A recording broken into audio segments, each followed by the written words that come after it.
자, 이제 우리가 데이터베이스라고 하는 걸 사용하는 네 가지 단계를 다 해봤어요. 그래서 데이터베이스라는 저장 공간을 만들고 테이블을 만들고 그 안에 데이터를 추가하고 데이터를 조회하는 것까지 같이 만들어 봤습니다. 그러면 실제 우리가 앱에다가 붙일 때는 데이터베이스를 열거나 테이블을 만드는 과정은 우리가 앱을 처음에 실행했을 때 그냥 알아서 실행되도록 온크리에이트 같은 데 추가를 하셔도 돼요. 그리고 만약에 사용자가 데이터를 입력했다 그러면 입력한 데이터를 가지고 와서 데이터베이스에 저장하는 기능 필요할 때 사용하고, 그 다음에 저장된 데이터를 볼 때 그때 실렉트 문으로 조회하도록, 자, 세 번째 단계와 네 번째 단계가 사용이 됩니다. 자, 근데 이번에는 우리가 헬퍼 클래스라고 하는 거를 한번 볼 거예요. 자, 헬퍼 클래스라고 하는 건 뭐냐?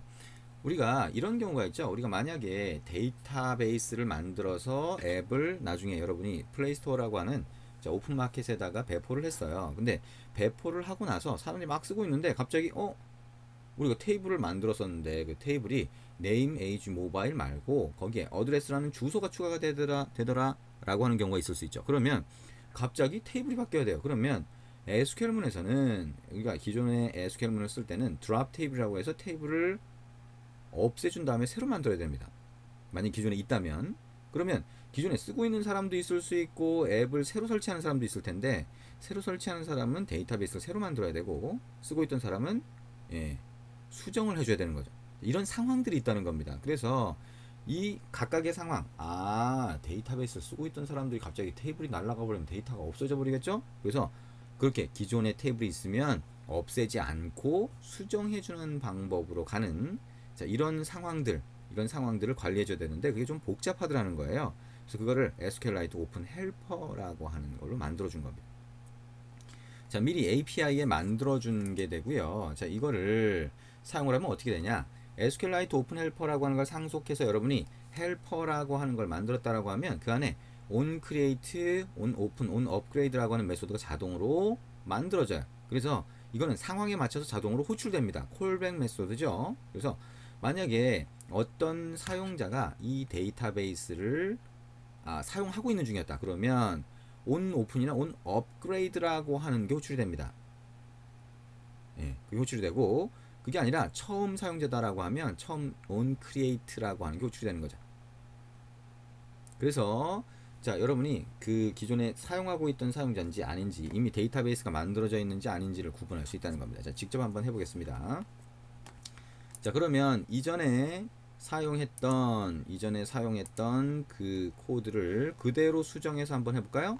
자, 조금 복잡해 보일 수 있겠지만 그대로 수정해서 한번 해봅니다. 그러면 우리가 여기에, 자, 코드를 하나 추가할 건데요. 자, 이너 클래스, 내부 클래스를 하나 추가해 봅니다. 자, 클래스, 자, 여기다가 입력을 할 거예요. 자, 그래서 자, 커스터머 데이터베이스 헬퍼라고 한번 해보겠습니다. 이거는 extens라고 해서 SQLite 오픈 헬퍼라고 하는 게 있네요. 그죠? 오픈 헬퍼라고 하는 걸 상속하도록 합니다.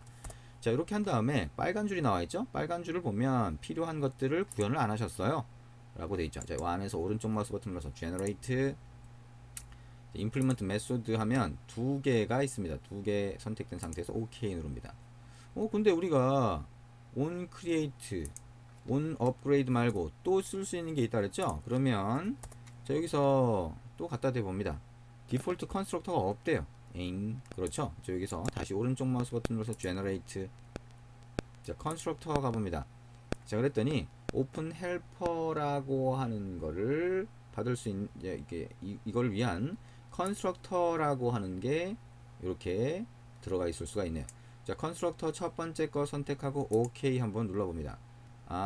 커스터머 데이터베이스 헬퍼라고 하는 게 컨스트럭터로 이렇게 추가가 되면 되겠구나 라고 생각할 수 있고요. 자, 그 다음에 여기에 또 필요하면 다시 또 오른쪽 마우스 버튼 눌러서, 자, generate 라고 하고 override method 라고 한번 눌러봅니다. 자, 그러면 알파벳으로 정렬을 해보면 자, 이렇게 쭉 나오네요. 데이터베이스를 클로즈 할 수 있는 게 있고, 그렇죠? 자, 클로즈 할 수 있는 게 있고, 그 다음에 여러가지 메소드가 있는데요. 이게 on으로 시작하는 것 중에 on downgrade도 있어요. 업그레이드 말고 다운그레이드 하는 경우도 있군요. 자, 이걸 사용할 수도 있고요. 자, 그 다음에 on open이라고 하는 것도 있어요. 일단 on open 한번 클릭해 봅니다. 선택해서 OK 하면 on open도 추가가 되죠. 자, 그래서 이 각각의 경우에 대해서 우리가 상황을 좀 알고 싶다라고 하게 되면 토스트 메시지를 한번 띄워줄 수 있겠죠. 자, 그래서 온 오픈 밑에다가 토스트 메시지 한번 띄워봅니다. make text, 자, get application context, 자, on open 호출됨이라고 한번 해보겠습니다.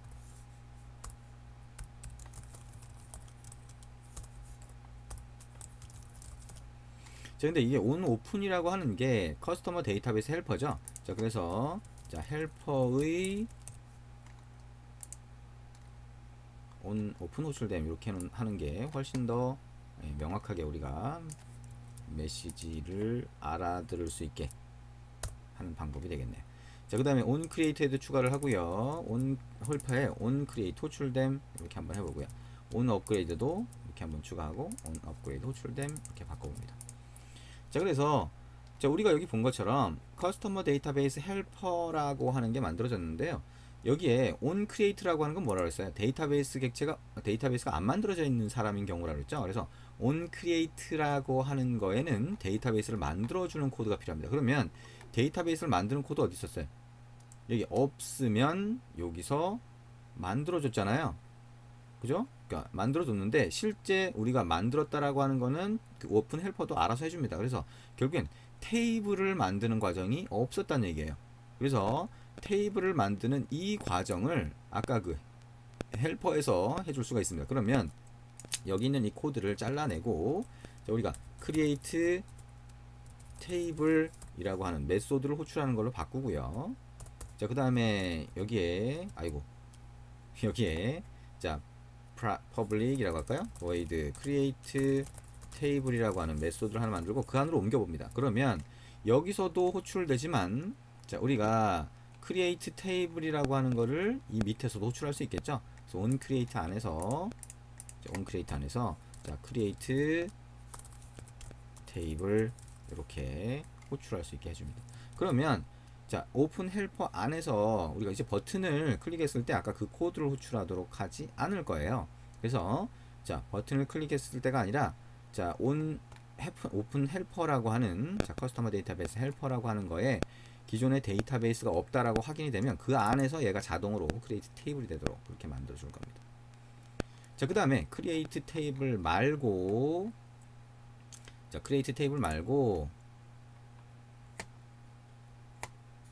자, 여기에 public void라고 해서 이번엔 change table이라고 한번 만들어 볼게요. 그래서 이거는 기존에 데이터베이스가 있는 경우를 얘기를 하는 겁니다. 그래서 데이터베이스가 있는 경우에는 이걸 그대로 복사해서 붙여넣기를 한 다음에 이그젝 SQL을 어떻게 할 거냐?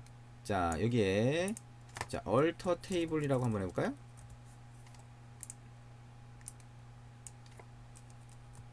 자, 아니면 테이블을 새로 하나 더 만드는 걸 생각해 보죠. 그래서 create table이라고 해서 이 테이블 네임을 주는 게 아니고요. 여기다가 자, 우리가 추가로 하나 만들어 보겠습니다. 자, 우리가 커스터머라고 하는 고객 테이블이 있었으니까요.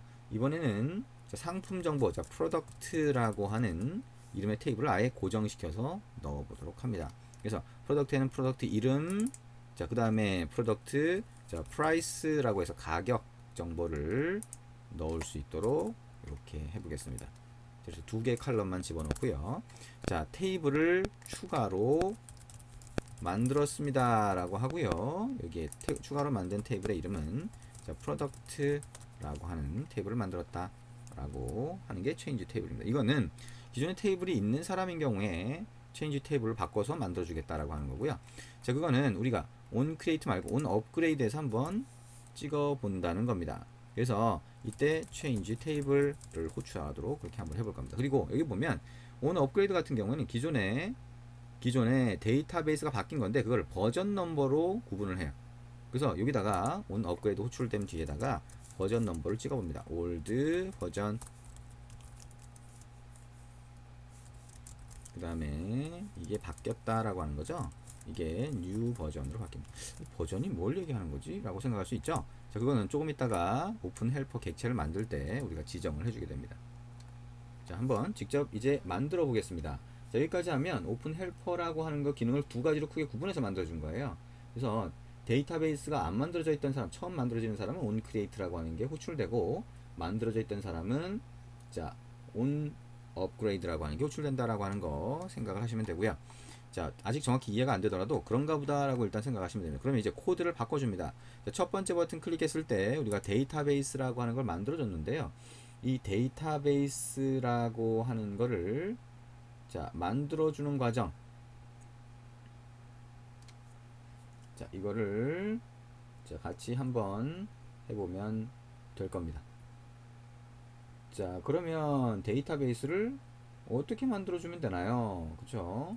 자 데이터베이스라고 하는 거 아까 우리가 오픈 헬퍼라고 하는 걸 만들었죠. 그래서 첫 번째 버튼을 클릭했을 때 이 try catch 안에서 이렇게 한 줄로 만들어 줬었는데요. 이걸 슬래시 두 개로 막아 봅니다. 그 다음에 여기다가 이제 어떻게 할 거냐, 아까 우리가 뭘로 만들었어요? new customer database helper라고 하는 걸 만들었죠. 자 이렇게 만들어 봅니다. 여기는 컨텍스트가 들어가요. 컨텍스트 뭐예요? get application context로 넣어주고요. 그 다음에 네임이 들어가네요. 이건 데이터베이스 네임입니다. 이거는 뭐예요? 데이터베이스 네임으로 넣어줍니다. 커서 팩토리라고 하는 거는 일단 널로 넣어주고요. 버전이라고 있습니다. 버전은 우리가 1로 한번 넣어봅니다. 이게 첫 번째 버전이 됩니다. 아까 버전이 뭐라고 했어요? 업그레이드 할 때 버전으로 구분한다 그랬죠? 이게 처음 만들어지는 거를 1로 넣어주겠다는 겁니다. 그러면 커스터머 데이터베이스 헬퍼라고 하는 객체가 만들어지게 돼요. 자, 데이터베이스 헬퍼라고 하고 봤고요. 자, 이거를 다른 데서도 사용할 수 있도록 위에 변수로 한번 올려주도록 합니다. 자, 그러면 SQLite 데이터베이스가 나오는 게 아니라 이제 헬퍼라고 하는 걸로 참조를 하겠죠. 자, 여기 앞에 타입은 없애주셔야 됩니다. 자, 그러면 데이터베이스 헬퍼라고 하는 게 만들어졌고 데이터베이스를 열었습니다 라고 할 수가 있겠죠. 두 번째 버튼을 클릭했을 때는 우리가 테이블을 만들어 주는데 이 테이블을 만들어 주는 과정이 이제 필요가 없어요. 왜냐하면 자, 이거는 슬래시로 막습니다. 왜냐하면 헬퍼라고 하는 게 알아서 해주기 때문이죠. 자, 근데 이 헬퍼라고 하는 거를 생성을 하면 데이터베이스 객체는 언제 나와요? 이건 안 나오죠. 그래서 자, 우리가 여기다가 데이터베이스 헬퍼라고 하는 거 점 get writable database라고 하는 게 있어요. 그래서 이렇게 하면 우리가 데이터베이스라고 하는 걸 참조할 수 있습니다. 그러면 우리가 인서트나 데이터 추가하기나 데이터 조회에서 쓰는 데이터베이스 객체 그대로 참조할 수 있으니까 에러 없이 사용할 수가 있겠죠. 아, 우리가 테이블을 만드는 거를 일일이 이렇게 호출하지 않아도 헬퍼에서 해주는구나 라고 하는 거 아실 수가 있을 겁니다. 자, 여기까지 바꾸고 한번 실행을 해볼게요. 자, 버전 넘버 1로 넣었고요. 자, 도대체 헬퍼라고 하는 게 자, 어떻게 정상적으로 실행이 되는지를 한번 실행해서 확인을 해봅니다. 자, 헬퍼라고 하는 걸로 바꾼 거죠. 자, 이때 데이터베이스 열기 눌러보면 데이터베이스를 먼저 열어야 합니다. 래요. 데이터베이스를 먼저 열어야 합니다. 데이터베이스를 열었습니다. 데이터베이스를 먼저 열어야 합니다가 어디 있어요? 자, 크리에이트 테이블에 가면 데이터베이스를 먼저 열어야 합니다가 뜨죠? 그리고 자, 여기 가보면 자, 커스터머 데이터베이스 헬퍼라고 하는 게 있고 온 오픈이 호출됐어야 될 것 같은데 그런가요? 아니면 온 크리에이트가 호출됐어야 될 것 같은데 그럼 토스트 메시지가 뜨겠죠. 자, 그러면 다시 올라가서 커스터머 데이터베이스에 get writable database라고 하고 한번 봅니다. 커스터머 데이터베이스 헬퍼인데 get writable database, 이게 get writable database라고 하는 게 제대로 안 나와 있나요? 자, 여기 다시 한번 가서 볼까요? 여기 가서 보니까 on create나 on open에 보면 SQLite database라고 하는 게 이렇게 넘어오죠. 그죠? 그래서 실제로 보면 create table이라고 하는 걸 할 때 아까 get writable database라고 하는 걸로 사용을 하면 안 됩니다. 왜냐면 여기서 넘어오는 걸 가지고 사용을 하셔야 돼요. 그래서 create table에다가 이제 어떻게 할 거냐, db라고 하는 데이터베이스 객체를 넘겨주도록 할 겁니다. change table도 마찬가지고요. 자, 이 객체를 쓰셔야 된다는 거예요. get writable database는 그 이후에 우리가 참조할 수 있는 거라서 자, create table과 저거를 한번 바꿔봅니다. 그래서 자, create table에는 자, SQLite database라고 하는 객체를 db라고 전달받도록 하고요. 자, 데이터베이스가 아니라 db라고 하는 걸 참조하도록 이렇게 바꿔봅니다. 자, 그 다음에 change table이라고 하는 것도 마찬가지로 파라미터를 받고 db라고 하는 걸 참조해서 사용하도록 이렇게 바꿔본다는 거죠. 자, 이렇게까지 바꿨다면 이제 뭐 이거 같은 경우에도 지금 슬래시로 설명을 막아놨지만 마찬가지로 여기에 데이터베이스 객체가 필요하겠죠. 그러면 데이터베이스 객체를 요 바깥에서 참조할 수 있도록 그렇게 바꿔주셔야 될 겁니다. 어쨌든 지금은 이제 쓰진 않으니까 그냥 넘어가겠습니다. 다시 실행을 해서 어떻게 동작하는지를 이제 보시면 되겠죠. 자, 토스트 메시지 뜨는 것도 같이 한번 잘 보시면 좋을 것 같습니다. 자, 이제 화면이 뜨고요. 이 상태에서 데이터베이스 열기, 자, 이렇게 헬퍼에 온 오픈 호출되면 됐네요. 그죠? 데이터베이스를 열었습니다 까지 정상적으로 보이는 걸 알 수가 있고요. 이때 자동으로 온 크리에이트가 처음에 없으면 호출이 될 거고요. 그 다음에 있으면 온 오픈이 호출될 겁니다. 그래서 어쨌든 온 크리에이트 호출됨이라고 해서 얘가 테이블이 만들어져 있는 경우를 생각해 볼 수가 있겠죠. 자, 그 다음에는 여러분이 테이블을 만들거나 하는 게 될 텐데요. 아까 처음에 에러가 나서 어떻게 될지 모르겠네요. 자, 테이블 만들기 했을 때 에러가 나네요. 그쵸? 자, 에러가 납니다. 자, 처음에 기존에 있던 거 에러가 안 나는군요. 기존에 데이터베이스가 동일한 이름이 있으니까 자, 그대로 되는 걸 볼 수가 있죠. 자, 그러면 이제 우리가 업그레이드 하는 경우 헬퍼를 쓰는 이유가 여기까지는 아무 의미가 없잖아요. 그죠? 좀 더 편리하게 쓸 수 있는 것 같긴 한데 우리가 얘기했던 가장 기본적인 목적 뭐예요? 기존에 쓰고 있던 사람과 새로 배포되는 사람과의 차이를 구분하기 위한 거죠. 그래서 그 경우에 자, 여기에 어떻게 하면 될까요? 여기에 데이터베이스 커스터머 데이터베이스 헬퍼라고 하는 거의 버전을 1이 아니라 이제 2로 바꿔줍니다. 버전이 바뀌었다는 거예요. 이게 두 번째, 이미 배포된 사람 말고 이제 이 앱을 업그레이드 하는 겁니다. 나중에 여러분이 플레이스토어에 올릴 때 업그레이드로 올릴 수가 있어요. 그러면 물론 그냥 올리지만 어쨌든 그 다음 버전으로 올리게 되면 사용자는 업그레이드를 하게 됩니다. 업데이트를 하게 되죠. 그때 이 데이터베이스 버전을 여러분이 지정해서 2로 바꿔주신다는 겁니다. 자, 그렇게 하고 실행을 한번 해볼게요. 그러면 토스트 메시지가 어떻게 뜨는지를 볼 수가 있겠네요. 자, 실행을 다시 해주고요. 버전을 2로 바꾼 겁니다. 자, 어떻게 뜨는지 보면 자, 데이터베이스 열기, 자, 어떻게 됐어요? 온 업그레이드 호출됨이 떴죠. 그 다음에 데이터베이스를 어떻게 돼요? 프로덕트라고 하는 걸 추가로 만듭니다. 자, 이거는 기존에 이미 배포해서 쓰고 있던 사람이 새로 앱을 업데이트해서 그 안에 여러분이 직접 넣어준 데이터베이스 버전이 바뀌었기 때문에 이렇게 자동으로 스키마가 변경됐다. 자, 테이블 구조나 이런 것들을 이제 스키마라고 부르는데요. 자, 그게 변경됐다라고 생각을 하시면 됩니다. 자, 이게 헬퍼라고 하는 거가 하는 역할입니다. 그래서 헬퍼라고 하는 것도 실제 앱을 만들 때 많이 사용이 되겠죠. 왜냐하면 버전 관리를 해주고 사용자가 기존에 쓰던 데이터를 날리지 않도록 해줘야 되니까 자, 이런 식으로 헬퍼를 써서 구성을 하실 수가 있습니다. 자, 여기까지 들어가면 좀 재밌죠. 자, 근데 얘기했던 것처럼 이제 결과를 조회했을 때, 데이터 조회했을 때 리스트뷰나 이런 걸로 보여주는 것까지 하게 되면 훨씬 실제 앱과 비슷하게 보이게 될 겁니다. 자, 데이터베이스라고 하는 거 잘 알아둬야 된다 그랬죠. 그죠? 실제 앱을 만들 때는 사용자가 입력한 데이터를 관리해야 되는 경우가 거의 대부분이기 때문에 잘 알고 사용해야 된다라고 보시면 됩니다. 네, 수고하셨습니다.